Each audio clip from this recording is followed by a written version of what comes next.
As someone in my late 20s, I can remember the American remake of The Ring just having a firm grip on my generation. Beyond the general scary imagery of the tapes and just foreboding nature, foreboding vibes of the entire thing, the idea of essentially a supernatural illness being forced upon you is really scary. Like, really sit and think about how scary that is for a second. I know most of you have probably seen The Ring, but like, really think about it.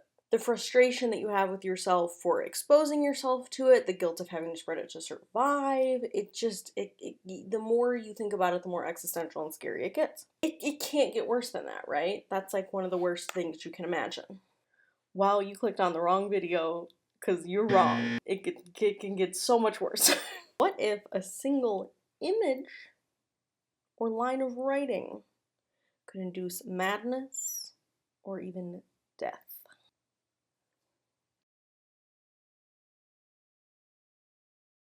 Hello, my name is glitchwitch.jpg, but you can just call me glitchwitch.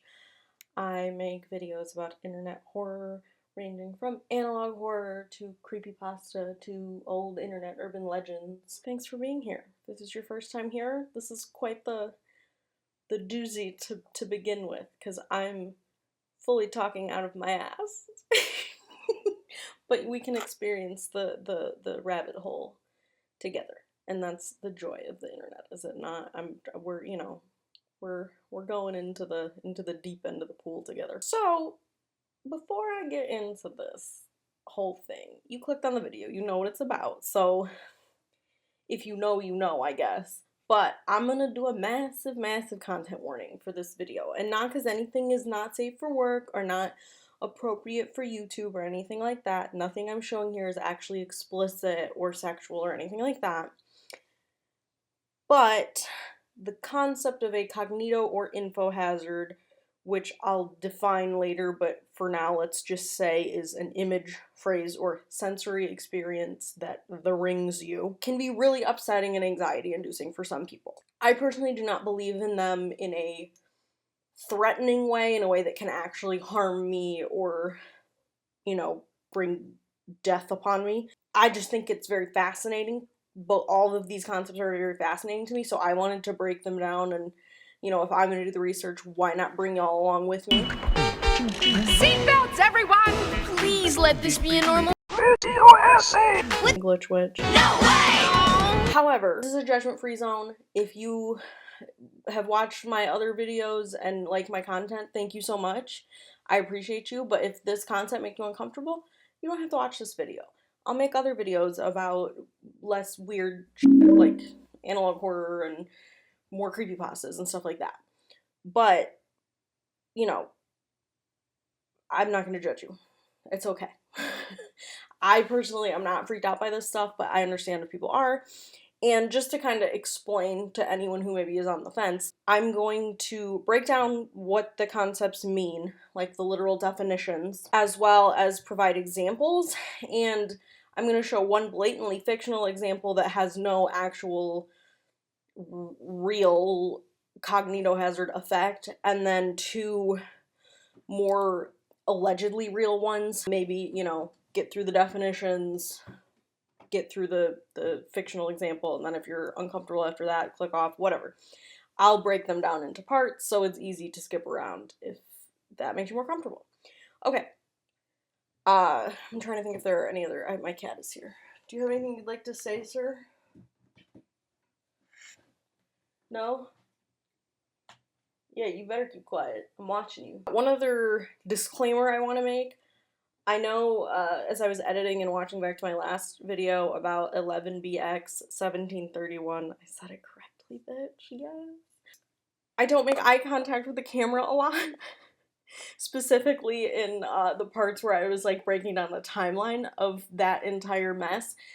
And it's gonna happen again in this one because I have written down and sourced a lot of information about these concepts, and they're very smart for someone like me. I'm smart, I got all A's in school, whatever, honor roll, but like, this is some philosophical shit.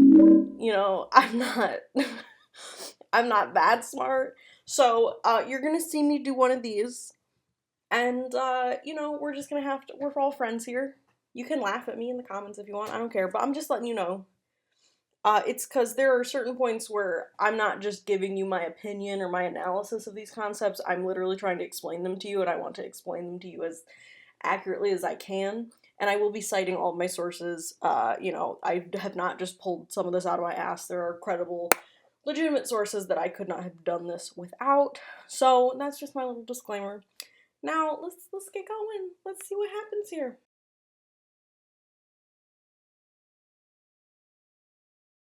What the hell are info and cognitohazards?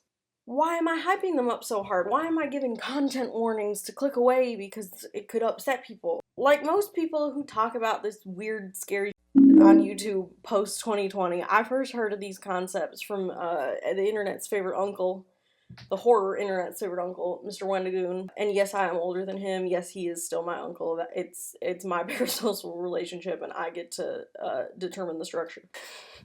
He covered it. Walter!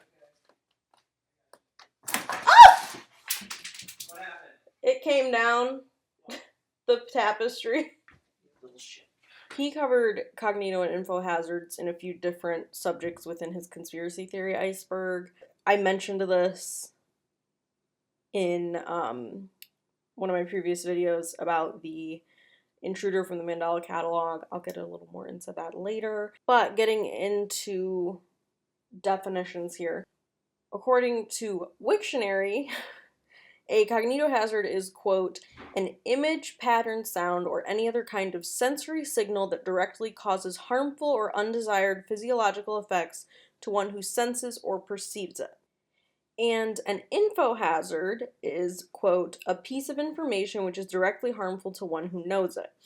These definitions are all well and good. However, the SCP tag guide splits these concepts further. I assume a lot of people watching this are probably familiar with what SCPs are, but I'll explain it a little bit because it is relevant. So these concepts of infohazards, cognitohazards, and memetic agents are very big within SCP Foundation lore, and the SCP Foundation, Secure, Contain, Protect, is a fictional organization that contains and studies anomalous entities.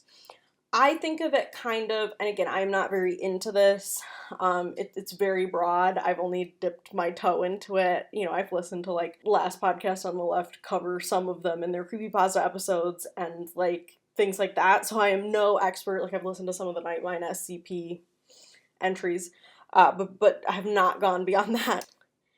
So I liken the community to a much more organized creepypasta fandom where there's set rules and entries are actually, like, voted in, so it's very communal, and the community works together to decide what is and isn't canon. I'm not going to go deep into SCPs, that's just not my bread and butter.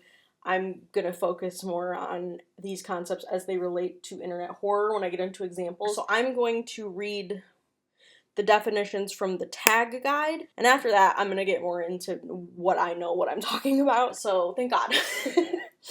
So, again, this is directly from the SCP tag guide. All the links to all the things I'm referencing will be linked in the description, all of that. Okay. Quote, a cognitohazard poses a danger when sensed. This can be via any of the classical senses: sight, sound, hearing, taste, or touch. As the FAQ explains, this isn't necessarily only mind-affecting. SCP-740, the Hindenburg photograph, is a perfect example of a cognitohazard. I'm going to move on to a memetic agent, which is kind of a subset of a cognitohazard. And again, this is all very heavy for me. I don't fully understand it, but we're trying to learn it together. This video is very much cognitohazards for dummies, by dummies. So, take what you will from it. Quote, a memetic agent is infectious information, knowledge that triggers anomalous behavior or effects. By nature, all memetic agents are cognitohazards. You have to sense something to learn new information. SCP-571, self-propagating infectious pattern, is a definitive memetic agent. On to the last one, and then we're gonna get out of SCP territory because it's scary and foreign to me. An infohazard, as coined by sorts, is something that is triggered if you simply know about it. It is similar but distinct from a mimetic agent, because a mimetic agent is pure information, whereas an infohazard is generally an object. SCP-426, I am a toaster, is a perfect example of this. So this is where it confused me a little bit, because, like, I don't quite understand how an infohazard must be an object, so I don't know if I agree with that definition as much, at least in the way that I understand these things. And of course, I don't know what I'm talking about, so I'm not saying they're wrong. I'm just saying my perception of these three things, that doesn't really line up. I'm going to dumb it down last and for all before we get into the examples for myself and how I perceive these things. A cognitohazard is anything that harms you through sense. A mimetic is knowledge that triggers a reaction and is inherently a cognitohazard because it must be perceived through sensory means. I'm going to kind of group these one and the same, to be perfectly honest, but there is one example at the very end that is always inherently called a mimetic parasite. And an infohazard is triggered by knowledge alone.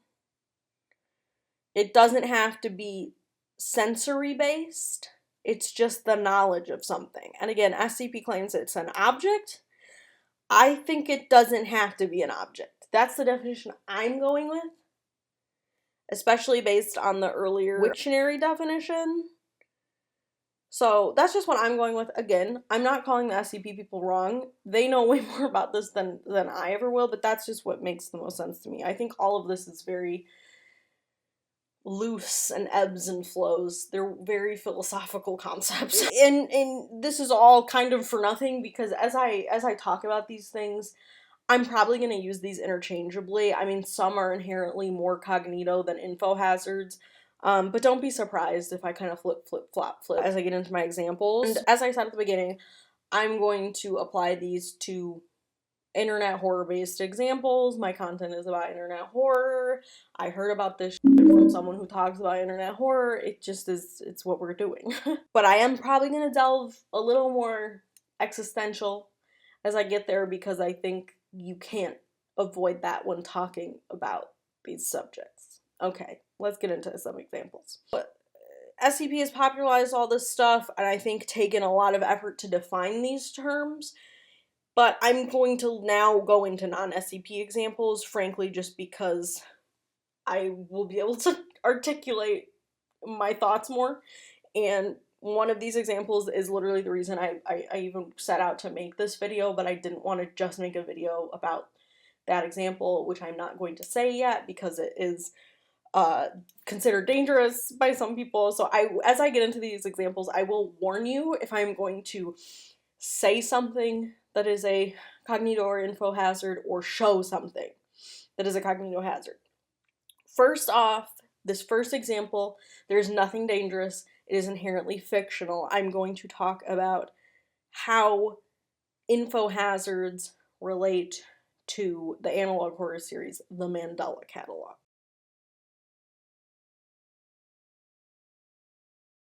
If you've seen my videos before, you know that I love the Mandela Catalog very much. I have a whole video about the evolution of the Intruder's design. I've brought it up in many videos. I have a damn Intruder tattoo. I love the Mandela Catalog. So if you're just clicking on this video because you're like, this crazy bitch is talking about cognitohazards, I want to learn more, and you don't know what the Mandela Catalog is, it is an analog horror series on YouTube created by Alex Kister, and it's about a group of supernatural doppelgangers referred to as alternates who are trying to take over and effectively replace the human race. The means by which alternates replace humans is through infohazard. The fourth episode of the series is called Metaphysical Awareness Disorder, and it describes an uptick in cases of an ailment called metaphysical awareness. Try saying that 5 times fast. Jesus Christ. Metaphysical Awareness Disorder, aka MAD, which is way easier to say, and that's what I'm going to say for the rest of this, which is contracted by receiving verbal information that is, quote, not desired to be known.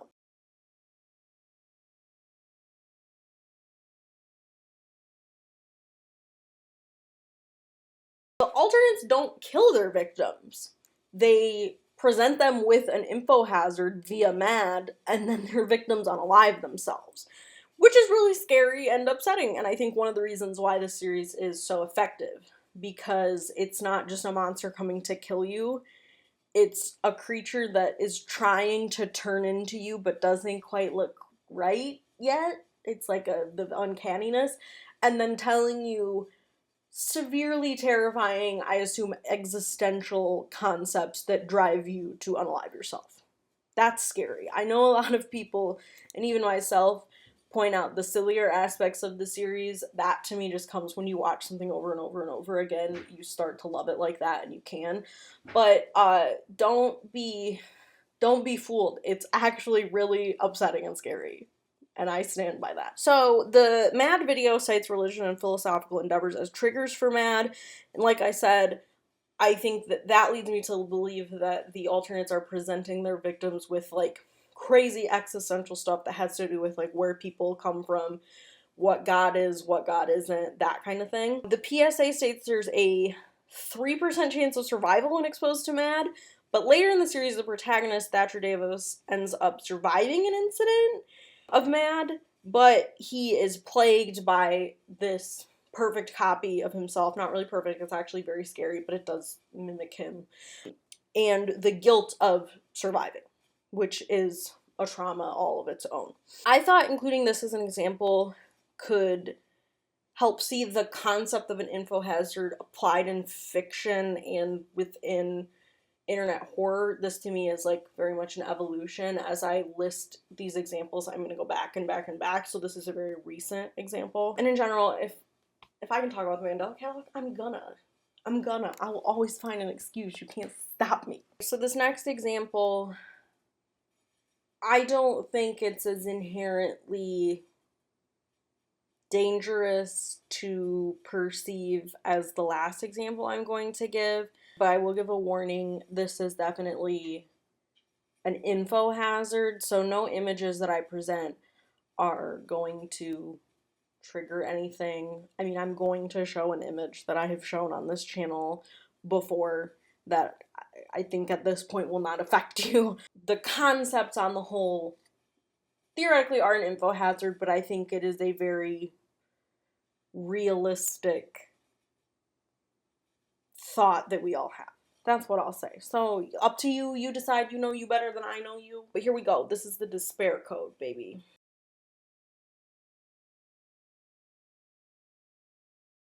Yeah, this isn't an inherently fictional one like Mandela. However, it's pretty much considered to be a meme at this point. I also heard about this. This is one of the examples that I heard from the Wendigo conspiracy theory iceberg, and pretty much most people online say that the tier that this was put on the iceberg that he referenced, it was just a meme tier, but then people like ran with it, and then it kind of became a meme for like people who weren't in the know on like 4chan and stuff. So I don't think it's actually a threat. I think it's just like a fake thing to confuse people. The thing that's funny about this to me is, and I can't ever stop talking about the Mandela Catalog, clearly, the image that was associated with this on the iceberg and on a 4chan post that the iceberg referenced was the mugshot image that Alex Kister eventually used as the Intruder, and he became aware of this image because Wendigo mentioned this concept on the iceberg. This image, obviously now a lot of us and a lot of people watching this channel, I assume, associate it with the Mandela Catalog. It kind of was going around because some guy posted it, I think on 4chan, saying that it was like the scariest thing he had ever seen. And other people were like, what the hell are you talking about? He looks like a biscuit. So I think that this image is a great poster child for the concept of the despair code, because some people think it's real and are really freaked out by it, but most people just kind of think it's silly. He doesn't belong to the despair code anymore. He belongs, I think, to the Mandela Catalog at this point, at least to me. To me, if we're actually gonna sit and discuss what the despair code is as if it's real, to me, it is a concentrated version of the definition of an info hazard. The despair code is essentially existential realization of your place in the world, which in some situations can overwhelm people to the point of a breakdown or even unaliving. I personally think the version of this that we see online is a meme, but the definition that I just gave is kind of the most broad and relatable version of an info hazard I can think of, because we've all had that. We've all faced the scary feeling of being alive and being in the world. Most people I know have had massive moments of existential dread, and yes, they can come out of nowhere, which would be the info hazard point of it all, but you know, they can often be triggered by an external source like world events, the passing of a loved one, or even something like you watch or read. So in that case, those things could be cognitohazards that like unlock your personal despair code. I think everybody has their own personal despair code. What really upsets me may not really upset you. And that's where these things get very heady and philosophical to me. And I do believe they're real, just not in the way that the internet is telling you they are. Like, there's nothing that you're not just gonna hear, like, a phrase and have it, like, MK Ultra unlock something in you. I don't believe that. But you can turn on a news broadcast and see a tragedy and feel like nothing matters and there's no point of going on. Like, that's something that I think we have all felt at some point. So that's very interesting to me, that I went into this thinking, well, I don't believe in any of this. But really, I do believe in most of it, just not in a direct, threatening way, which makes it less fun, but still, it's kind of cool. So, okay, I'm going to move on to my last example. This is really the reason I wanted to make this video, and it's a tricky one, because if I even say the name, that is considered part of the cognitohazard. So I didn't really want to just make a video about it, because also it's very ephemeral and vague and would have been hard because I didn't even understand what a cognito or info hazard really was until I sat to do research for what would have been the video just about this subject. But as I did the research, I was like, hey, this is kind of cool. I'd like to talk about it on the whole. I'd like to talk about how it relates to, you know, things I love, like internet horror, like Mandela Catalog and things like that. And then also wrap it down to this subject. I was able to take what I thought was going to be the most ephemeral and unrelatable example of a internet-based cognitohazard and really ground it in like my daily life and my reality. And that's just not something I expected out of this experience. So I've really enjoyed that. It's made me reflect upon myself and how I treat my mental health. So what a place, the internet. I love it. Sometimes it's good. So again, last warning, this final one, the name is inherently a cognitohazard, and there is an image that is inherently a cognitohazard. There are people who are legitimately very uncomfortable about this, do not like it, fully believe that it is a mimetic parasite that will consume you. I don't believe that. Obviously, I'm making a video about it, so this is your last chance. Here we go. Baby, I'm talking about solar plexus clown gliders.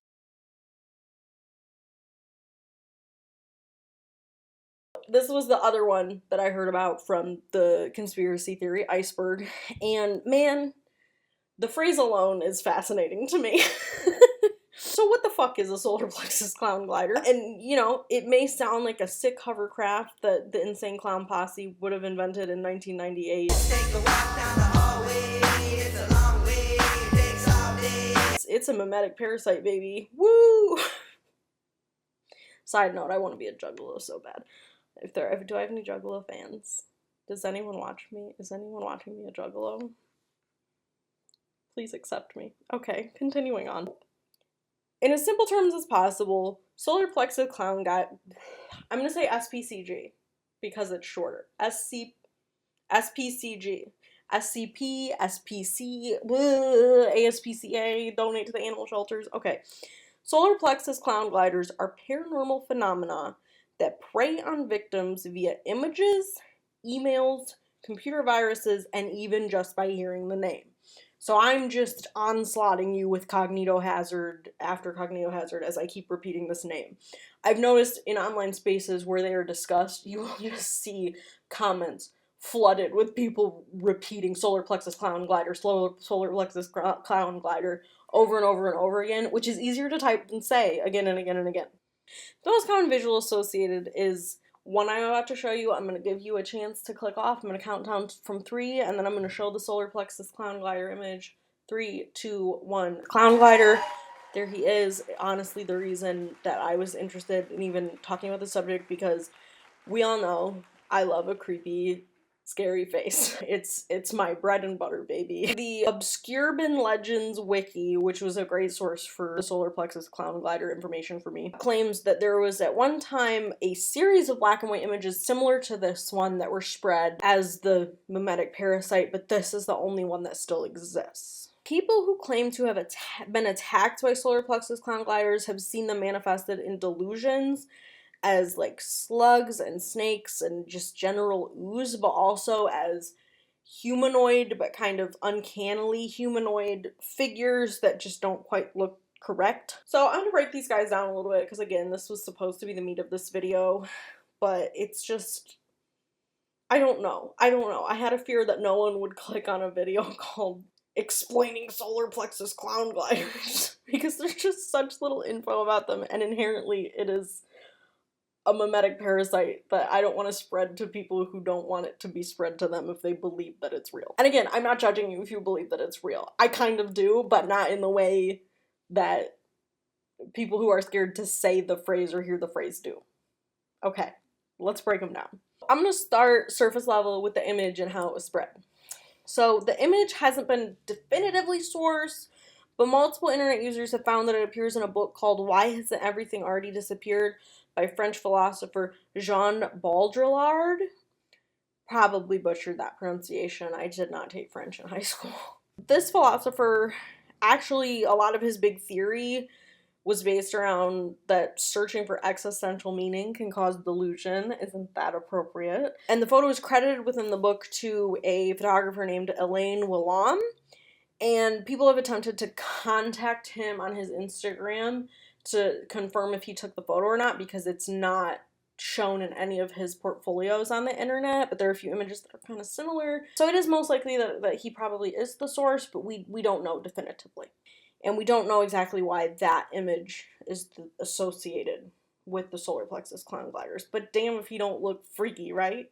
The solar plexus clown gliders were originally allegedly spread through email and even through Trojan viruses. So this lumps them into like early internet chain messages. And that's the thing, is these things kind of live in a weird space in internet horror legacy. They're not just chain messages, there's more to them than that. They live beyond that. That's just a facet of them. But they're too ephemeral and vague to be considered a cryptid. And they still like are around today, kind of, but not really. So it's a very confusing thing, and that's why I couldn't just like devote a whole video to them. But now let's get into the meat of this, and this is where I really I got my own despair code unlocks, I think. The solar plexus, I learned a lot while researching this. The solar plexus is a real part of your body. As I'm editing this, I'm wondering how the I started with the Mandela Catalog and how I'm ending with literal images from like medical journals and giving factual information about medical things. What is going on? This is the video that will break me. It's the bundle of nerves in your lower abdomen that are responsible for like digestion and like your fight or flight response. And in Vedic tradition, it's the third chakra. This chakra contains your positive and negative thoughts and emotions. So in the theory of the solar plexus clown glider, this mimetic demon essentially can feed off the negative emotions in your solar plexus. I think the clown part comes from the image because he kind of looks like a jester or a clown. I don't know about the glider, maybe just the ephemeral nature of them. I'm not sure, but that's where the solar plexus comes from. So I thought that was interesting. I didn't know anything about that, and that it's so literally tied to the butterflies in your stomach, I guess. People who practice yoga and Vedic medicine claim that the solar plexus can be balanced by a healthy diet, yoga, and breathing exercises. And I think when you step away from the concept of the solar plexus clown glider as this, like, scary chain message demon, it's very tangible and real, and is something that a lot of us are actually confronted by a lot. I think you can apply the concept of the solar plexus clown glider to anything that negatively affects your mental health and causes anxiety, because the solar plexus is the part of your body that literally reacts negatively and even sometimes painfully to anxiety. If you suffer from anxiety, I myself suffer from anxiety, it can be a full body pain that comes from like a serious panic attack or something like that. It's really not just in your head. It often manifests physically. And, you know, depending on the person, anxiety can sometimes be so severe that it causes, you know, full-on panic attacks and even states of like delusion and hallucination, which sounds similar to what people who are victims of mimetic parasites and cognitohazards like a solar plexus clown glider describe. Essentially, self-care and having like an honest and respectful relationship with your body can balance your solar plexus, and it's not gonna get rid of or cure your anxiety. There's no such thing as a cure for anxiety. It can at least kind of balance you out and help you cope and ride those episodes out easier. Editing glitch, which is back. I just want to say, as I listen back to that section, I want to very explicitly say I am not saying that self-care is the only way to treat anxiety. I myself was on Zoloft for like 2 years. Medication is absolutely valid. It is something that a lot of people need.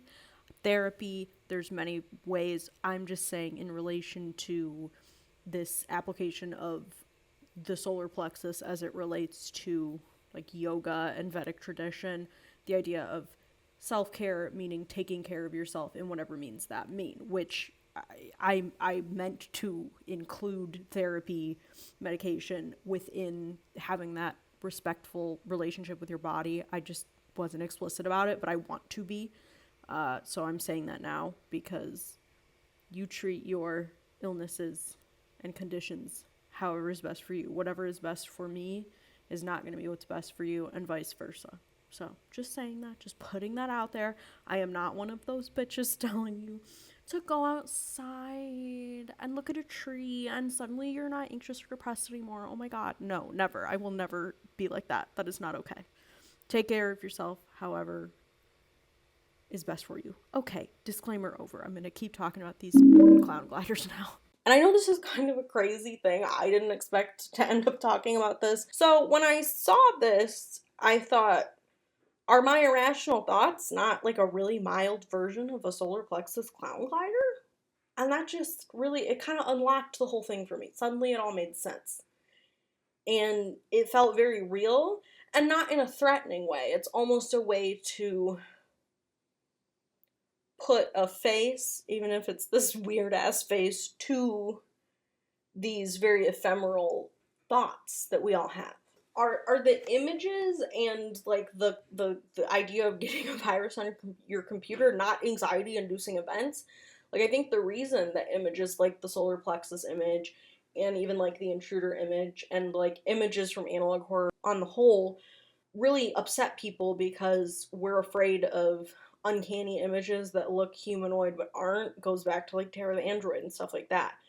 That ignites a fight or flight response in some people and not in all people. And that's why I honestly think bringing up Mandela Catalog in this video was more appropriate than I even realized, because that's a series where you have a 50% of the population thinks it's dumb as hell and don't understand why people are scared of it, and then you have 50% of I'm not gonna say 50, 25 like me, who are like, oh my god, it's scary, I like it, it's still fun. And then there are some people who are literally so upset by the images of the alternates that they can't watch it because it triggers like solar plexus level fear. And I just think that's interesting that we all have different things. It's like the despair code.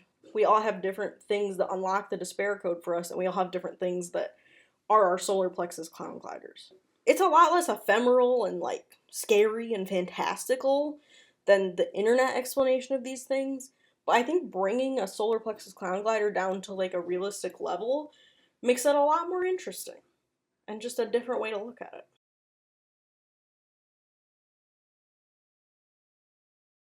Like I said, when I look back at these three examples, I see a lot of glaring similarities. The alternates from the Mandela Catalog are really just a fictionalized form of solar plexus clown glider. They confront Mark Heathcliff with doubts about his religion, and they confront Thatcher with the deaths of Ruth and everyone else that he blames himself for.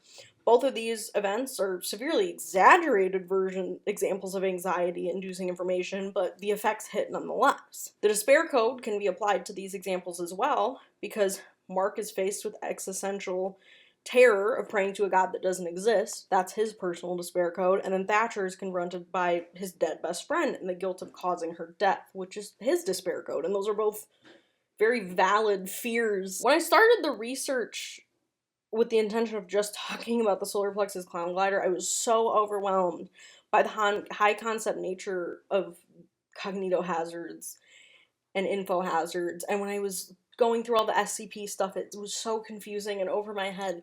But when I was able to, apply it to my life and just a more human way of thinking, it was almost scarier how easily they could be applied. So I think that cognito and info hazards are absolutely real, but I don't think that they can hurt us the way that the scary internet urban legends claim they can. I think it's just a reminder that we all need to take care of ourselves and people that we love, so that we can't let these things control us and take us over. So while these are scary, weird concepts, I find them weirdly comforting. So let me know what you think. What's your personal definition of a cognito or an info hazard? Do you think I'm dumb and crazy and one of those damn Zoomers that cares too much about mental health? Or do you agree? Are you scared of how much information the SCP Foundation holds? I am. What do I have? I keep forgetting to say I have a Twitter. It's at glitchwitchjpeg. Follow me, X, Twitter, whatever. It's Twitter. It's still Twitter. It's always gonna be about analog horror, but it's a great source to find funny analog horror memes. I also have a. Regardless, thank you for watching. I hope this made a lick of sense. I think it might have, more than when I sat down to record it. I think I've learned and grown. So, I'm glad we could go on this journey together. Watch out for any of them damn solar plexus clown gliders with their funny little hats on your way out, though. Bye!